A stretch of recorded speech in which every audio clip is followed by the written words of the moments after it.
Ladies and gentlemen, welcome to this latest teaching session in the course on technology and the future of medicine. Today, we're talking about ethics after the robots take over. And you're really well prepared for this because you've had 3 lectures on AI and 2 lectures that referred to AI and so on. So you should be totally ready for today. Anyway, that's our assumption. And you've heard me talk before about this meeting that previous students in this course and I are going to this July. And it's called the Technological Construction of Pathology. And one of the things we're going to talk about there is what happens when your virtual microscopy system wakes up and becomes sentient. And there's been a lot of emphasis on what characteristics the AI should have, how to make it friendly. But I'd like to emphasize the human characteristics that will be necessary for a society that has sentient machines in it. There will be significant changes in what's required of human beings. And we talk about robots as being autonomous. Now, we are autonomous, but we're not totally autonomous. We require things. They will also not be totally autonomous. There will be ways in which they need people. And there will be a new profession of learning how to be one of the people who's best at helping robots co-evolve with human beings. You probably never thought of that as a potential future profession for yourself, but having taken this course, you're a bit of a better candidate for that than most other people you might encounter in the hallways here. And one of the first things that will happen as machines become sentient, you're all thinking of the plug and the on-off switch. They'll learn to bypass that really quick, and they'll learn about wireless power. And so this whole idea of just switching them off at our will not be an option. But then it becomes important. When they die, is that important? Are their lives as important as our lives?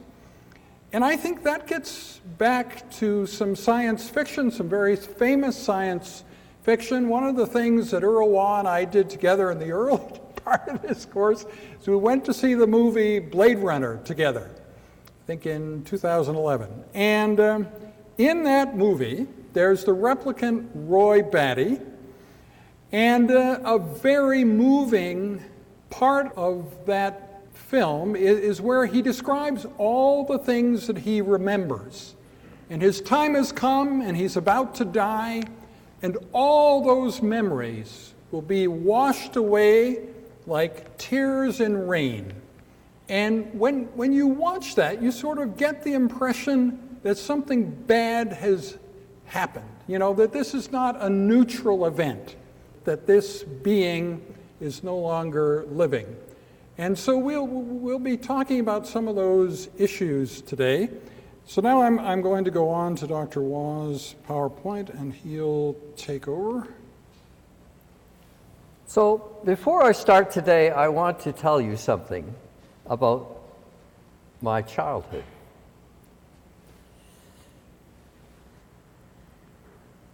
And that what happened to me in my childhood was affected too by E.T. Call Home, and by Beam Me Up Scotty. And the interesting thing about this experience is that it has stayed with me, you know, into my old white-haired age.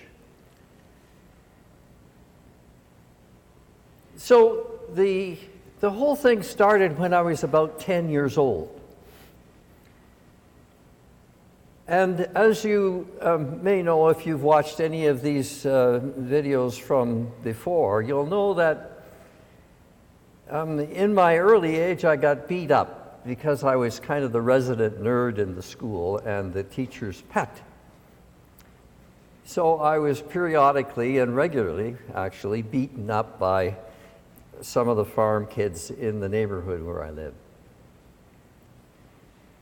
So I don't know what kind of psychological analysis you want to give to this, but here's the one that I've come to the conclusion of. So when I'm 10 years old, I envisioned having a belt that I could just push a button and I would lift up in the air and I would float over top of everybody who was reaching out to try to get me. So in effect,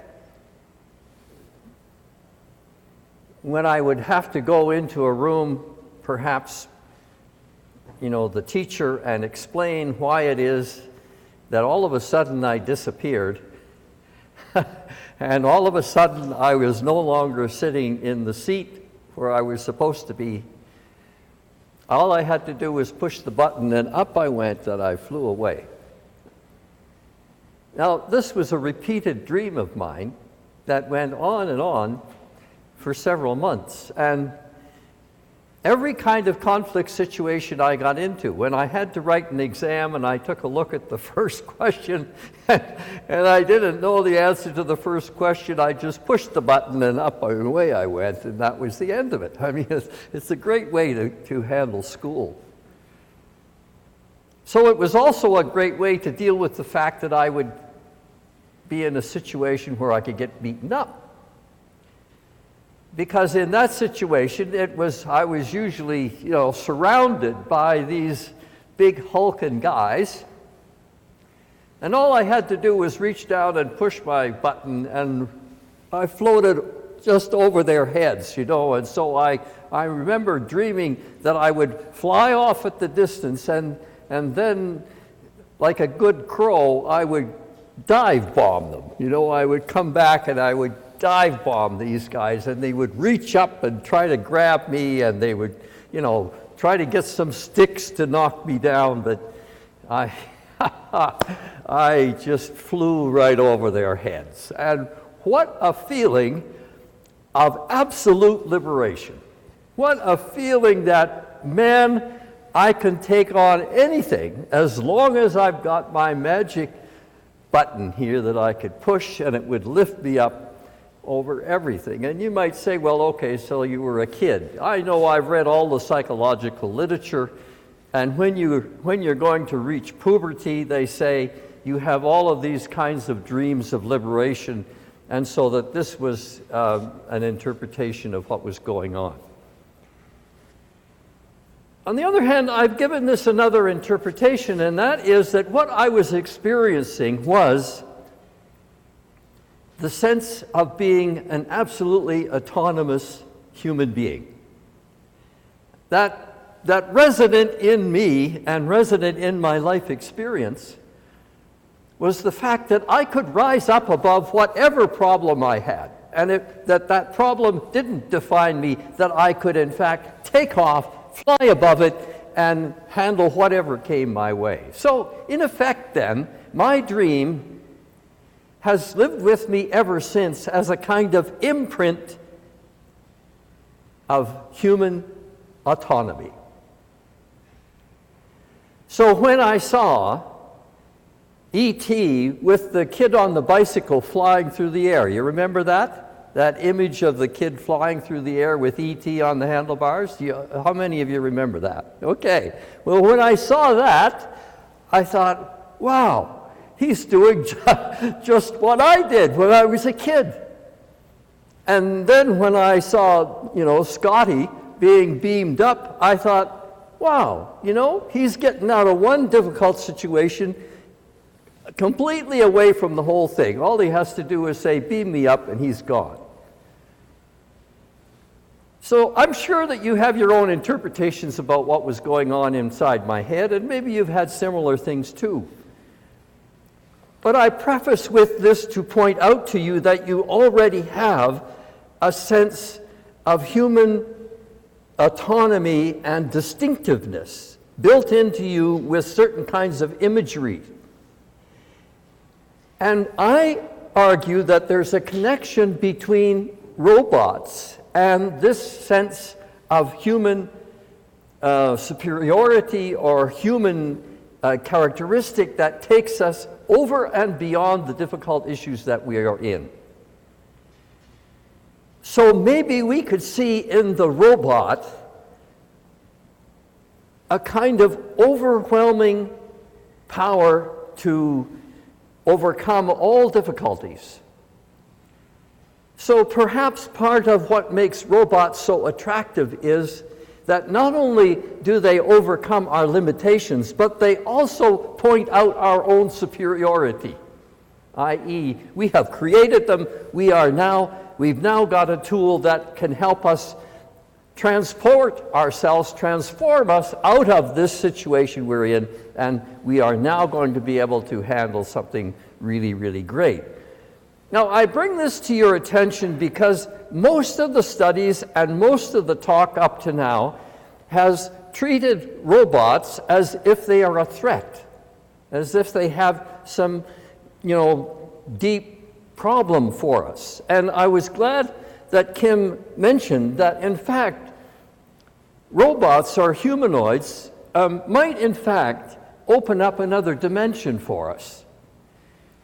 And in effect, when we go through the slides that I have today, I want you to think about this, because midway through this presentation, I'm going to present 5 different case studies. And I've given them to, each one of them to a student, and I'm going to ask that student to come up here and tell me what the ethical implications are of that case study. And then after we've had all of the case studies, then we'll do a discussion of them. So before we get to that point, however, I want to walk you through a few things that I have indicated in the whole issue of the debate. And this debate has all kinds of ramifications. For example, if you utilize a computer to stimulate or to increase your memory, is it still you? Is that still part of your human construction, that you now have a robot that perhaps remembers some things that you didn't remember, i.e., you didn't take your vitamin pill this morning? So if you're hooked up to a computer and the computer tells you that, is that an extension of your humanity, or is it just a tool? Is it just a machine? So this is one of the debates that's going on in the literature now. The second thing is there is a blurred line between the machine and the human. We've already seen that in a number of the sci-fi films and so forth. Then we could discuss how current technology already is beyond most humans in their application. For example, if you talk to surgeons who use machines to do very delicate surgery, they will tell you, I can't, after a certain age, I found that my hand was shaking so much that I just couldn't do this kind of intricate surgery anymore. But with the machine, that machine is so steady, and all I have to do is guide it. It is absolutely superb in allowing my career to be lengthened. So in effect, think in the way in which your machines might in fact be augmented by humans, and humans might be augmented by this kind of technology. And then look again, no singular control over machines or over their development.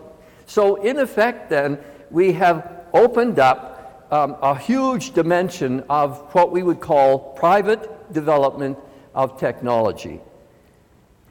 Already we see this in Elon Musk, who is a former Canadian, now moved to California, now made 165 million out of selling one of his startup companies, and now he's got SpaceX. You know what he's doing with SpaceX? Yep. Where is he going with it? Yeah, he's developing rockets, private rockets for sale to the government, and NASA has just given him several $1 billion to build the next group of rockets that are going to take us, out to the spaceship and then beyond. So Elon Musk argues that, in effect, what we are heading for is your generation, not mine. You know, I'm just about ready to take off. But your generation is going to be ready to move to other planets. And Musk's argument is that you can't stay here. Musk's argument is that, you know, the near miss of that planet, that asteroid that came by within 175,000 million miles of Earth with its own moon, was so close that if it had ever hit the Earth, it probably would have wiped us all out. So Musk's argument is this: Earth is already winding down. And Earth will not be able to sustain us for millions of years into the future. And Musk argues that one of the great things about being human is the notion of conscience.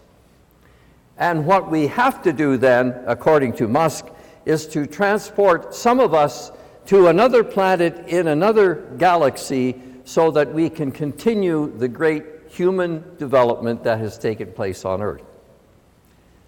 Finally, there is all kinds of literature about how much better machines are than us.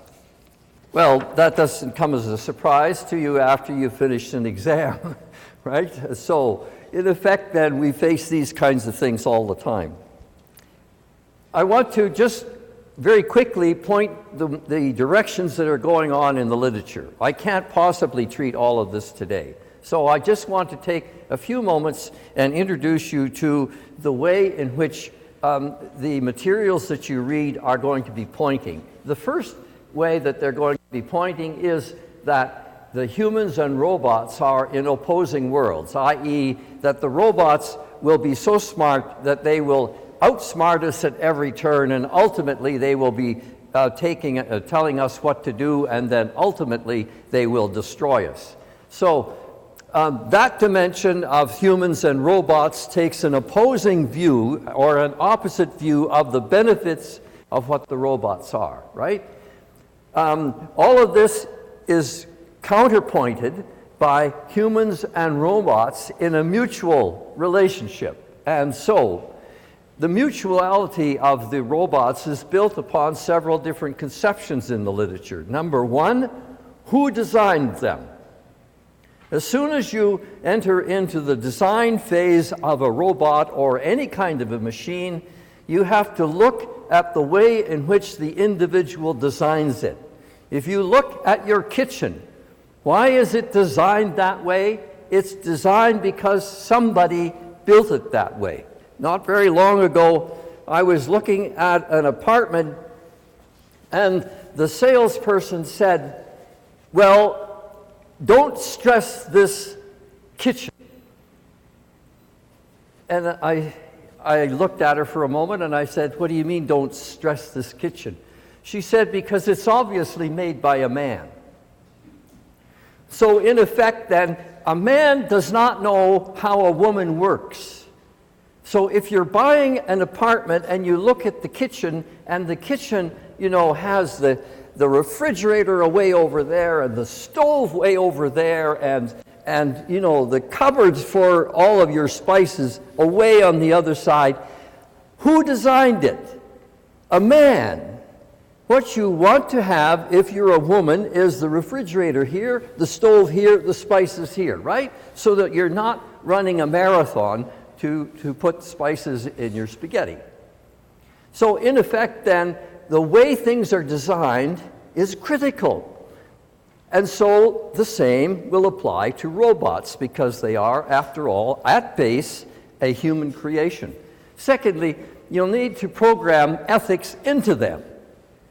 That is, you're going to have to program ethical awareness into a machine if that machine is going to relate to you. For example, if you said, stop, and the computer decided to override the stop, that means that the computer has an awareness that transcends your position to control it.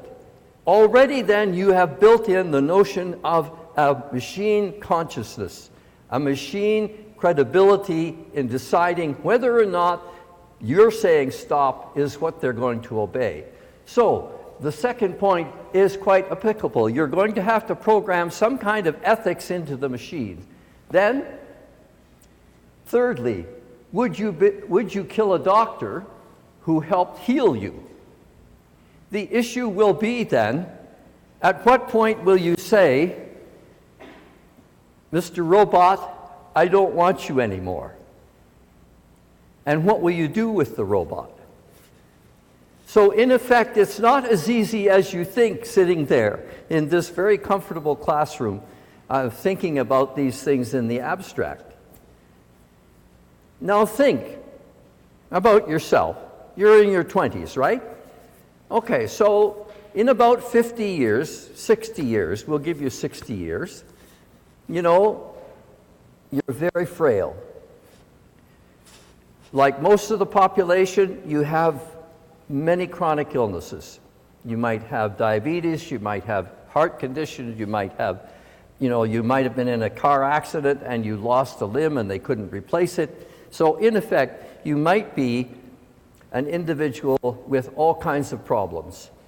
But you survive very well, and you do very well on your own, and you go visit your grandchildren very well because you have this nice little robot that takes care of all of these details that you can't handle. At what point would you say, I don't want you anymore? At what point would you say to the robot, I'm sorry, but you're headed for the scrap heap? My point is that if you've ever dealt with elderly people, you'll find out that they're very devoted to people who help them. They are very, very committed to them. And I suspect that you, in your 80s, will be as committed to your robot as I am to my car. The impact of robots will be all across the board. And very briefly, I can point out social impact, cultural impact, and personal impact.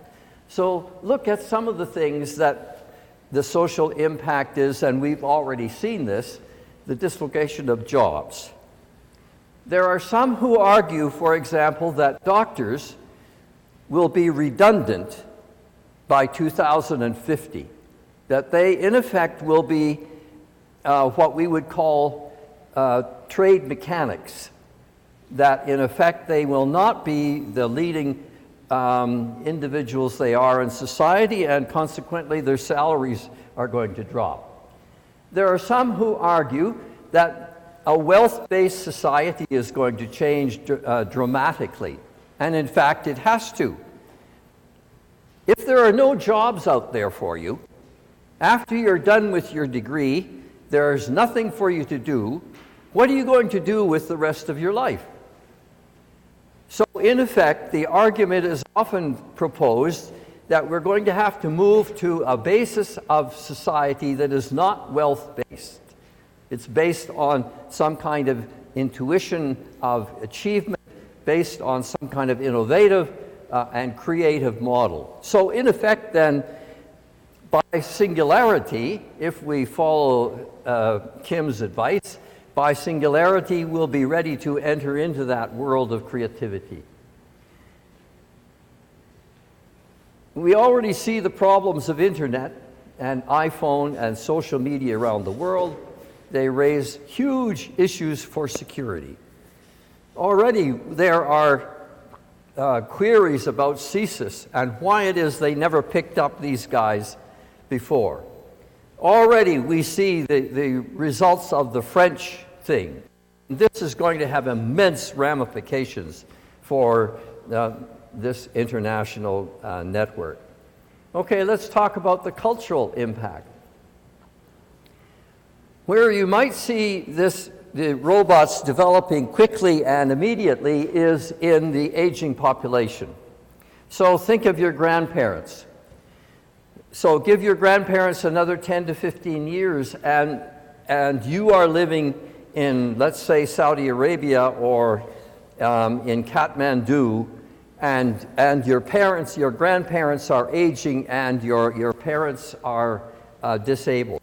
Now, how are you going to take care of these issues? So, what has happened is, for example, in Japan, where they're reaching about 25% of the population as aged, what they're doing now is to developing these various kinds of robots that will help in taking care of seniors. And you could see some of the examples here. And finally, let's talk about the personal ones. So suppose you can have a robot lover. I think if you go online and look at Her, which is a video film online, you'll see what I mean. Is it possible to have a lover, as a robot as a lover? And is it possible then to have a robot prostitute? And what ethical issues are posed by that? There are all kinds of samples of what's going on in the robotic world, and here's a sampler of them. Okay, on robots and war, we have surveillance. I don't think I need to emphasize the fact that every internet connection you make, every download, all of that is known someplace in the world by somebody else who could use it for their own purposes. So there is nothing very personal and very limited about this. There is no privacy left on the internet or in social media at all. So in effect then, these social media and these kinds of things point to the fact that we can get surveys about what people are using and downloading it, and we can analyze it. As you know from that child porn producer that sent out a distorted picture of himself, they had it cracked in a week. So all of these things point to the fact that surveillance is going to have an important impact on your life. You will be living with it from now until you're dead. The next thing to point out about the surveillance issue is around military armaments. So the real issue with designing a robot that can do this is, how do you distinguish between someone who is innocent, like a child, and like someone who is willing to destroy the robot itself? So in effect, these things have prime issues that you'll see in the literature. And robots are designed to monitor all of these things. So right now there's about 30,000 drones that are forecast to be in the United States, and we already have significant military force, and they are used by the US government against military targets in the Yemen and in Afghanistan and in other places. So do autonomous robots have limitations? And what are those limitations? And what is the potential of a robotic army? Technically, autonomous robots can't handle situations in ground fighting. They cannot distinguish between one kind of target and another. So they really can't yet be used in what we would call ground fighting. Robots will continually be used, I would think, in situations where they can offer surveillance and, in effect, in situations where they can do reconnaissance. So we don't yet have the ability to build a robotic machine that has the abilities of a private soldier on the ground. We need human judgment in legal and moral areas in order to create a soldier on the ground. So it is true that while humans make mistakes in war, and while it is true that, for example, we are well aware of the impact of these things, robots could not risk aggression. So in effect then, a robot is going to respond full on for anything without making those kinds of distinctions.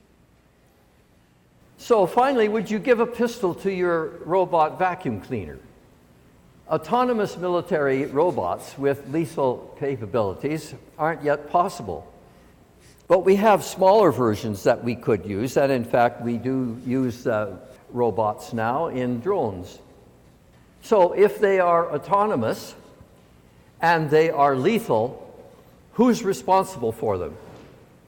And are they responsible for what they do on the ground? So if you look at Brian Greene's article, you can see a discussion of these kinds of issues. So I went online and I picked up some of the kinds of military robots that we now have. What I didn't know was LS3.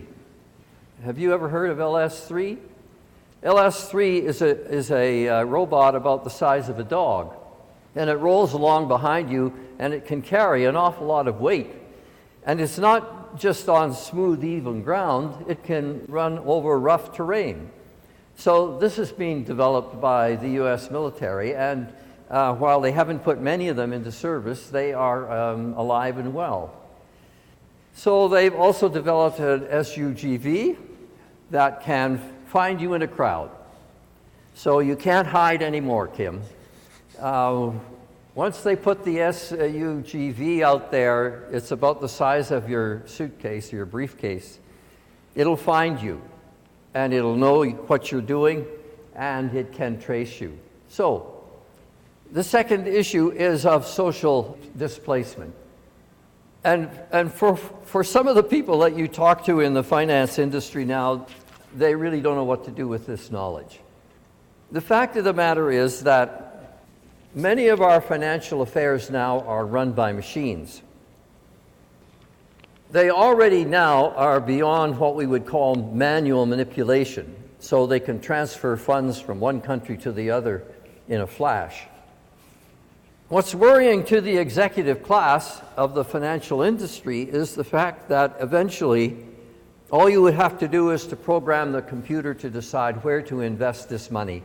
You would not need the CEO, and you would not need the bank manager, and you would not need all of this expensive humanoid people running around. So in effect then, robots provide a social displacement of humongous size for the executive class. Here is a distribution company. You can't see it very well, I think, but here's a distribution company that has no humans working in it at all. All of the goods, all of the material, all of the packing, all of the shipping, everything is done by the machine that's guided from a central office. And of course, it's well known, I think, to you that Foxconn, that makes your iPhone, has now gotten rid of 1.2 million workers and replaced them with robots. So in effect then, what we would call the ordinary working individual is going to have a difficult time in the future. So let's look at health robotics, because that's of very special importance to this class. Already we have machines that operate. I've talked about those. Now, one of the problems with surgery, as if you've had any relatives undergo it, or even if you've undergone it yourself, one of the problems is, of course, that once you cut through the skin and go inside, you have huge problems for infection, and hospitals are generally regarded as places that harbor some very, very serious infections and viruses. So one of the ways that the medical fraternity is trying to deal with this is not to have to do that kind of invasive surgery at all. And so here is a couple of researchers in Hong Kong that have developed this gastric cancer tool that will go inside and remove the cancer in the stomach, and this tiny robot is about the size of a crab. The robotic surgeries now take place in a number of different areas, and one of the areas that they are increasingly used in is to extract brain tumors from the head of people. So in effect, we've got a number of issues going on in the literature that have all kinds of ethical issues attached to them. So while this has great promise, at this point, The ability to develop these kinds of things cost a huge amount of money. So in order to develop such a complex tool as this, you have to have investment far beyond that of what an ordinary citizen could do. So one of the problems then is how you build these machines, who pays for them, and the private industry is one area that has now tried to develop this. And of course, the costs for these things are fairly significant. So here are some of the issues you're going to see in the writings that I've given you and some of the writings that you will find on the internet. Is there a way that you could chastise a robot for doing something that's wrong? Can we program a robot to both apply an ethical norm and to change that norm in the wink of an eye if the situation changes? Can we construct a functional morality for robots? Is there a way of developing a functional morality? That is something that will have certain limits on the modification of the ethical norm, but will still be within an acceptable range. And the emphasis is on before the singularity, because by the singularity, of course, this will raise huge issues in the relationship between humans and humanoid robots. I want to talk about with 5 experts in the field. These experts are extraordinary experts in robotic ethics, and I'm going to ask them to come one at a time, and here are the cases that we're looking at. Each one of these experts will discuss the issue under each of these cases. So, case number 1, expert case number 1, please come forward. We're going to have a discussion. When the crew wanted to do something different, HAL decided to kill the crew. Intergalactic travel will almost certainly require slowing metabolism and feeding brains via robotic computers. What will be left of human initiative? What are the implications of relying on a computer far beyond our mental capability? What are the ethical implications? In the last class, we discussed artificial intelligence, and we had a question about ethics. And I think having machines that surpass human intelligence will definitely raise ethical concerns. And for me, the issue will be how will we define ethics? Because when we define ethics in the present world, we use a lot of cultural, traditional beliefs, and a lot of things go into our definition of ethics. But with humanoid robots that surpass our capabilities, those things will not be taken into concern because, for example, in this case, HAL decided to kill the crew because HAL was originally programmed to get the crew and the spaceship to an artifact, and that was the goal, and the crew was not supposed to know the destination. So HAL, according to the programmed mission, performed the right thing and killed the crew, but according to our human ethics, that will not be the right thing to do. So as the human race in general have a high standard when it comes to another human's life, and that is something we value highly. But I have a concern if we have a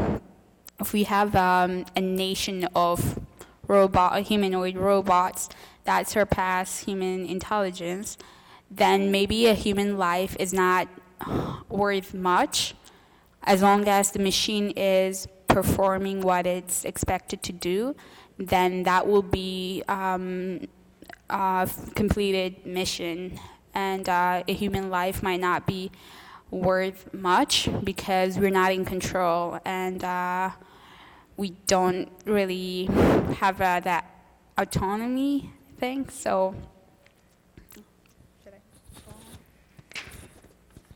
So I do want to raise a couple of issues from what you said, and the first was that once we get to the position that AI prophesies that we will get to, that is a machine that surpasses human intelligence, that we might then face a situation where our ethics and our ethical understanding will be surpassed, and we will then have to transform our ethics.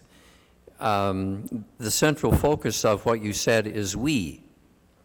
And who is we, and at what level will we, I understand that to be human, allow machines to overcome our conscience?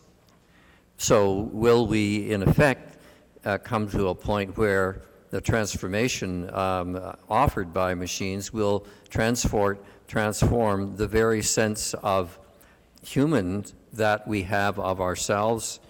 And could you come to a point, for example, when some of our very dear ethical issues, as I will not kill my child, that might be voided in a situation where intelligence says, well, it's better for your child to die?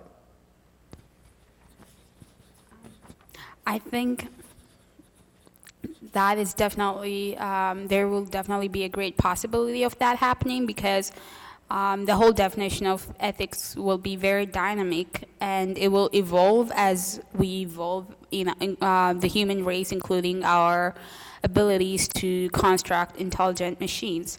So as that changes, our ethical definition will also change. And in that case, I think we might reach to a point where we're not sure what is right or what is wrong, because if everything is changing very fast and changing to what are the limits to that change, what is the extent where we say, no, we cannot go that far because this thing is very dear to us, and this is some issue where we cannot compromise under no circumstances. So there will be no limits. And I think by taking away the limits and the current traditions and belief systems and everything, we are also creating a system of nothingness. But that system of nothingness by itself is something. So it's a new order, a new way of, I guess, a new cultural system that has its own ethical values, and maybe the ethical values might be nothing is off limits. And as long as the computer justifies something to be right, then it is right. And as long as you can push further to build even more intelligent machines, then those more intelligent machines will know the most accurate way of doing things. So we have to trust them and rely on them. Okay, number 2 case.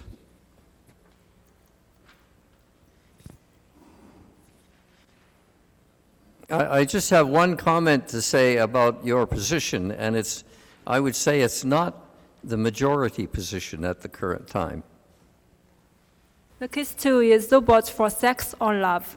It will be theoretically possible in singularity to design robots with a wide range of humanoid characteristics. Physically, they will be silicon-based rather than carbon-based, but they will be able to think, feel, have moods, be emotional, interact socially with others, draw on common sense, and have a soul. Thus, AL-based systems will become the next stage in the evolution of life, emerge as successors, and create a future society populated and governed by computers. Richard Mason. So what are the ethical issues of developing a sexual partner, lover, and or long-term companion relationship with a robot? Can you destroy them? Need to treat them ethically? So in the ethical issues, I want to say in 2 sides.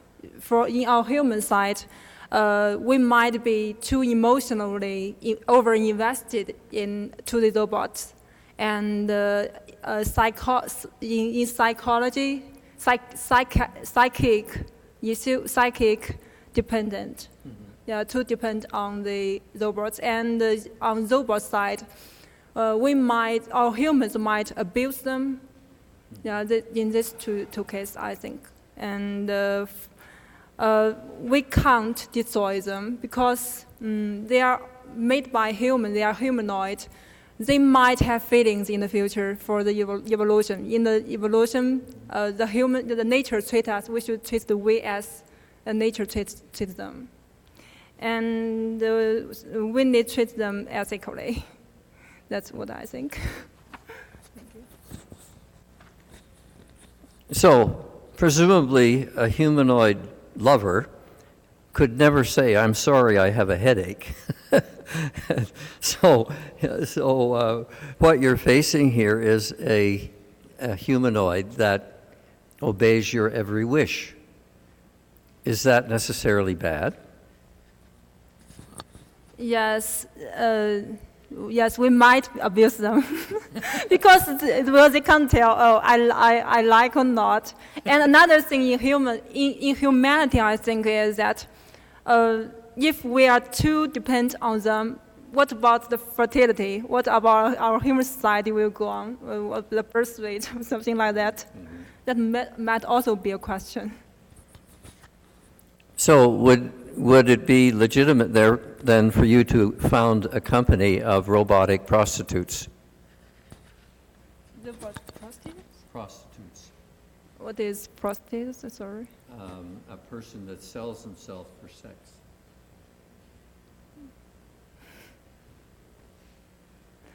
You mean a person or a real man? No, a robotic humanoid. You own a company. Yeah. You own a company in which you have made robots for sex, and you sell these robots to people who want them. Yeah, this is the question. I think now in Korea or in Japan, they have the sex toys, also the same height as men, very human-like. Yes. Yeah, this is the question I need to be discussed further. And you don't want to discuss it? No, I don't know what to say about this. Because, if they have, we don't know whether they want it or not. I think they like pets. Okay, thank you. Let's go to case 3. Thank you. Case 3. Sorry, my robot's down. To lengthen out lives and improve our minds, in the future we need to change our bodies and brains. To that end, we must first consider how normal Darwinian evolution brought us to where we are. Then we must imagine ways in which future replacements for worn body parts might solve problems of failing health. We must then invent strategies to augment our brains and gain greater wisdom. Eventually, we will entirely replace our brains using nanotechnology. So, what are the ethical implications for identity if computers eventually contain who we are? Are we still us? Now, I'm not sure if this question is really dealing with a gradual transition from human to full machine identity, but I kind of have to wonder, do we essentially stay human the entire way along that process? You know, if that's the only identity we know, how does it actually change anything? I'd argue that it doesn't. I mean, just in the sense that we don't necessarily identify with the identity of our most recent ancestors or the most recent species of humans. You know, the Homo sapiens, what we are now, is all we know, and that defines our perception. Yes. So the question I have is, how will that affect ethics?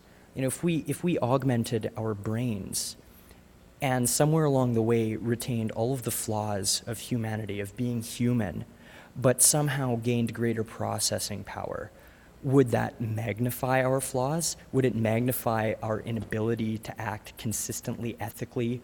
Or would it improve our ability to act ethically? Would ethics become defunct? Would we move towards a system of, say, consequentialism? and away from deontological approaches, would casuistry become a really good way of dealing with ethical issues, given the greater processing power? Could we actually, if we replaced our brains with these super efficient processing units, could we have a better ability to see all the possible outcomes? And would that then destroy our concept of what we thought at one point was ethical? Could we, at some point, find out that everything we've done, everything we were doing was actually unethical because we've processed events far enough into the future that we realize, well, no, this is not an ideal situation to be in? Well, if we look at the relationship between, let's say, orangutans and humans, which, are not that far away from us from a genetic perspective, we already see in orangutan behavior some of the parallels with human behavior. So based on that model, I think you could probably say that any kind of robotic computer that we relate to has to have the same kinds of patterns built in, or there would be no way that we could relate to them. So, and I haven't seen any evidence that ethical awareness is dying out anywhere in the human species. And in fact, it's becoming even more pronounced and raises huge issues, as we know from those who argue from planetary conservancy to issues about dealing with animals, that there's a whole field of ethical development that is quite that is out there, that is not what everybody shares, but nevertheless is indicative of what I would call a human propensity to ethical determination. So I guess based on that, I would have to argue that the machines are going to have to become ethically signified. Without that, I don't think we can relate to them at all. But this question sort of deals with the eventuality that we will become those machines, that there's not necessarily a dichotomy between human and machine. This is an ongoing process. So just as humans up to this point have created different cultures and different ways of thinking, wouldn't a robot, or what would maybe at some point actually be a human, only in the robotic sense, would they also create culture? And would the same differences that we have now arise in robots? And would that confound their ability to think ethically? Mm-hmm. Good question. I think we're going to have to go to case 4. I'm sorry. You've opened up huge cans of worms, and so thank you very much. Let's have case 4. Case 4, not with my mother. In a windowless room in Framingham, Massachusetts, Rob, Goodsword, and team are trying to address medicine disaster in the making, an aging and sick population. All around are pictures of ailing folk, an old chap who exercises a little, a woman whose ailments are chronic and debilitating. He's charting the life course of from home to hospital to home to senior's home, etc., with divergent lines showing all the problems. This war room belongs not to the military, it is not an hospital, it's a Dutch electronics company. The goal, a caregiving robot for the consumer. What are the ethical issues of this activity? Well, I think that the most evident one is probably the question about the responsibilities of the robot. If some things will go wrong with our mothers or our relatives that is under the care of this robot, who will be the responsibilities? The programmer, the seller, the engineers that produce this robot. And another big issue, I think, is the lack of personal identity of the caregiver. I mean, I don't know if this robot will be able to give to the patient the same relation that there is between a caregiver, like a doctor or a nurse or whatever, that is with the patient. So we will lose that. Maybe, I don't know. I mean, this is one of the possible issues. And this is linked with the second question. So where is the medicine in this scenario? So if we will have this kind of robot, caregiving robot, the medicine role will be just when people will build the robot, right? So to interpret the data that they are charting now, and maybe to have a kind of support for the decision of the robot. I mean, I hope so. But on the other hand, I think that this is one of the most possible things that will happen in the future, because this is strictly related with the personalized medicine. And we all know that without robot, it will be difficult for humans to go toward personalized medicine. And there is also another thing, that the ethical outcomes that for the humans that can happen. That is, if I have to think by myself, is I don't know if I'm ready to give to a machine, to a system that is not human, that I don't know how it thinks, how it's doing, who programmed that, just to take care of my mother when she will be old. So I think this is probably the main concern that I can have with this kind of robot, if they will produce that. So at that point, you will have a job in St. Petersburg in Russia, and your mother will live in, let's say, in Alberta. How will you take care of her in that long-distance situation if we don't have all of these robots? Doctors are, not able to take care of all the population now. At that point in time, anywhere from 25 to 40% of the population could be elderly. So, in effect, we're going to have to turn some of this over to robots. Would you accept a robot to take care of your mother?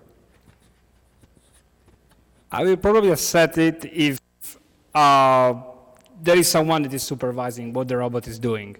I mean, now I can see that maybe in 20 years I will say, no, okay, just a robot is okay. I will probably live in another place and my mother will live far from my home. So for now, I would say I will accept that, but I still want to see the human action on the health situation of my mother, of my relative, or whatever. But of course, it's a big possibility. I mean, if you are far and nobody can take care of your parents, and you have a robot that is able to do that, and maybe you can monitor from your computer or whatever, it will be, of course, great. But for now, I would like to say, yeah, with just human supervision, partial human supervision. One final question. A robot like this is apt to cost half of what it will cost you for a home. Will you be willing to invest that in your mother?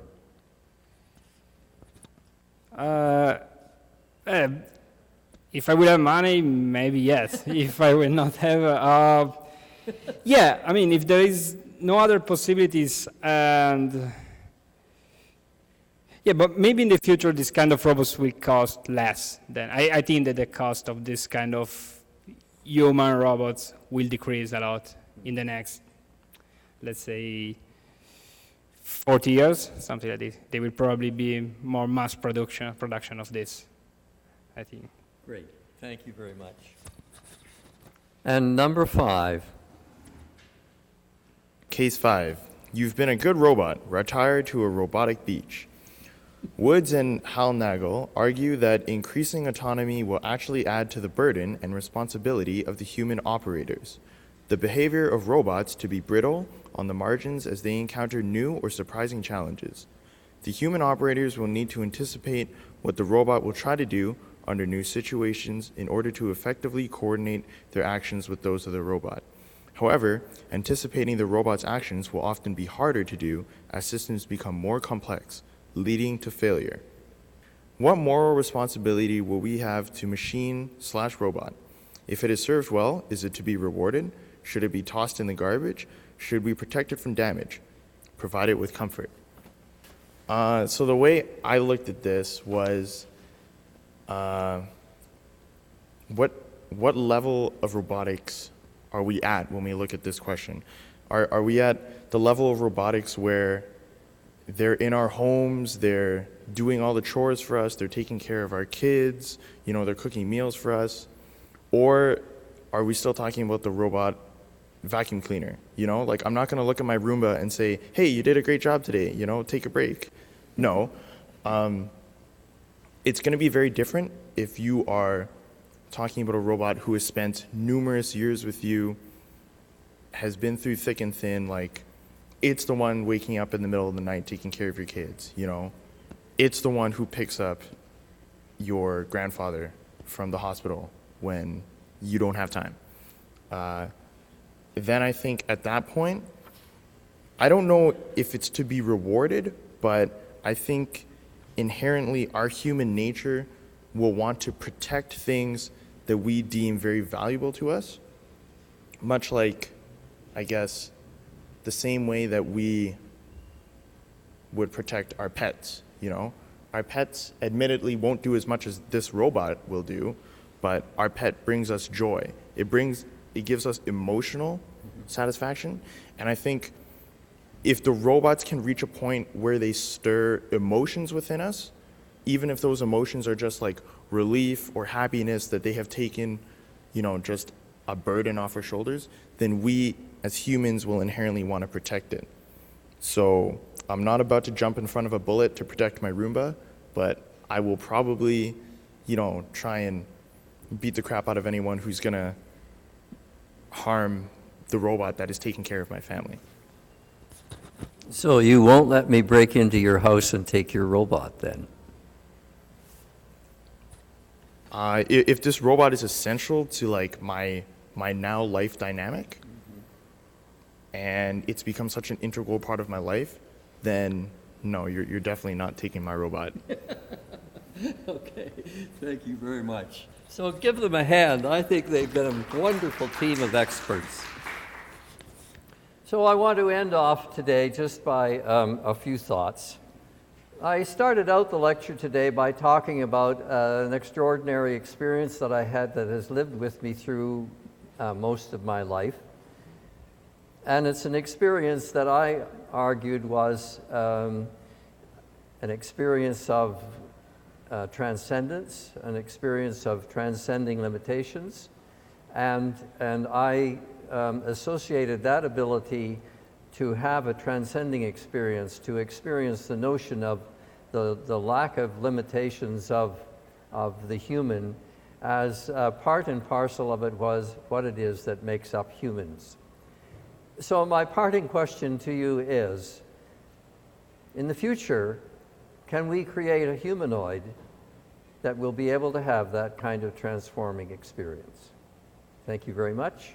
We'll spend a few moments asking you questions, and you can respond to any of the issues that we have raised in the class.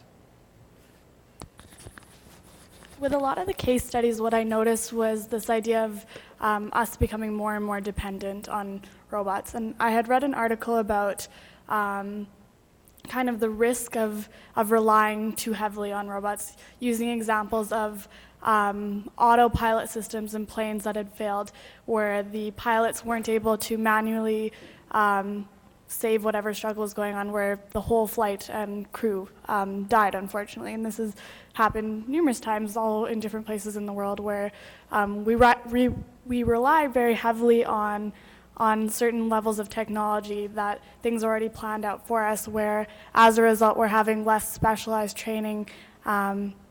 That's a risk to us. So in terms of the ethics of like some of the things that resonated with me, for instance, the last one about having someone who, or a robot, sorry, that would take care of your family, let's say. That was a slip. Yeah, that was a slip. Or whatever, things like that, where part of my concern would be coming back to this idea of what impact that has on our own kind of independence and skill, and that would be moving us away. Part of the argument with this is that through the process of us gaining knowledge, we become more self-actualized as individuals, and we have transcendent experiences, and we're able to learn and grow and evolve. So on one hand, there's the argument that this progression to more robotics is part of this idea of Homo evolutus. I don't know if you've heard of that idea before. But on the other hand, it can be viewed that we're actually hindering our own evolution by relying too heavily on robotic species and then having those supersede us. So I was just wondering about, for me, that's a really conflicting issue. There's no right answer at this point in my mind. But I encountered a species of the same argument with an Inuit individual who says the real problem with the current children in the north is that they can't survive. If they get out beyond the perimeter of the house or of the little town, they don't know how to survive in the wilderness. They don't know how to survive in the cold. And without that kind of knowledge, therefore, they are weak, and they are not the kind of humans that my generation was, because we could take on the wilderness and learn how to survive. So, in effect, I see this as having a resonance with an earlier experience of humans, where they had the ability to survive without the kind of technology that we have, but we, in effect, have lost that ability. The central issue for me is, can we rediscover what could be part of what we've already lost? And perhaps if we have a computer whose memory scans the whole dimension of human existence, we might be able to recover that. But it's a huge problem. Yeah. My question was, for the first case that I discussed, I mostly went on the pessimistic side, I guess. And but will there be any way that building machines, because when we're building machines and programming them with certain type of ethical code, then it's a specific subset of the population that programs them with that ethical code, and that ethical code is going to correspond to the creator's ethical codes, right? So will there be a way that if we can diversify that, having machines that have diverse definitions of ethics and diverse ways of thinking can help the human race go even tackle a lot of global challenges and evolve into even a better race in a way? Well, this is the argument by people like Musk, who argues that, in fact, we are on the periphery of a huge evolution of human abilities, and that the robots are pointing the way towards that huge new leap, and he thinks it's going to be interstellar. I think it need not be interstellar, but it certainly points to the fact that we do not, at the current moment in the development of robotics and of AI, that we have the ability to develop that kind of sensitivity to ethical issues that humans have developed. So, whether it could be, it certainly could be.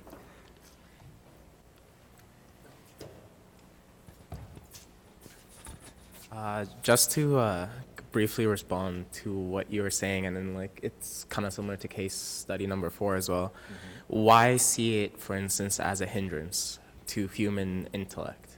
Like over the years, for instance, briefly speaking about technology and how much medicine has developed because of technology and because of these machines, right? It didn't really hinder human intelligence or, for instance, specialists, right? It actually caused more of a drive for us to want to seek more, whether you're talking about space or on a cellular level, for instance, being able to do the most recent thing is reconstructive surgery, plastic surgery.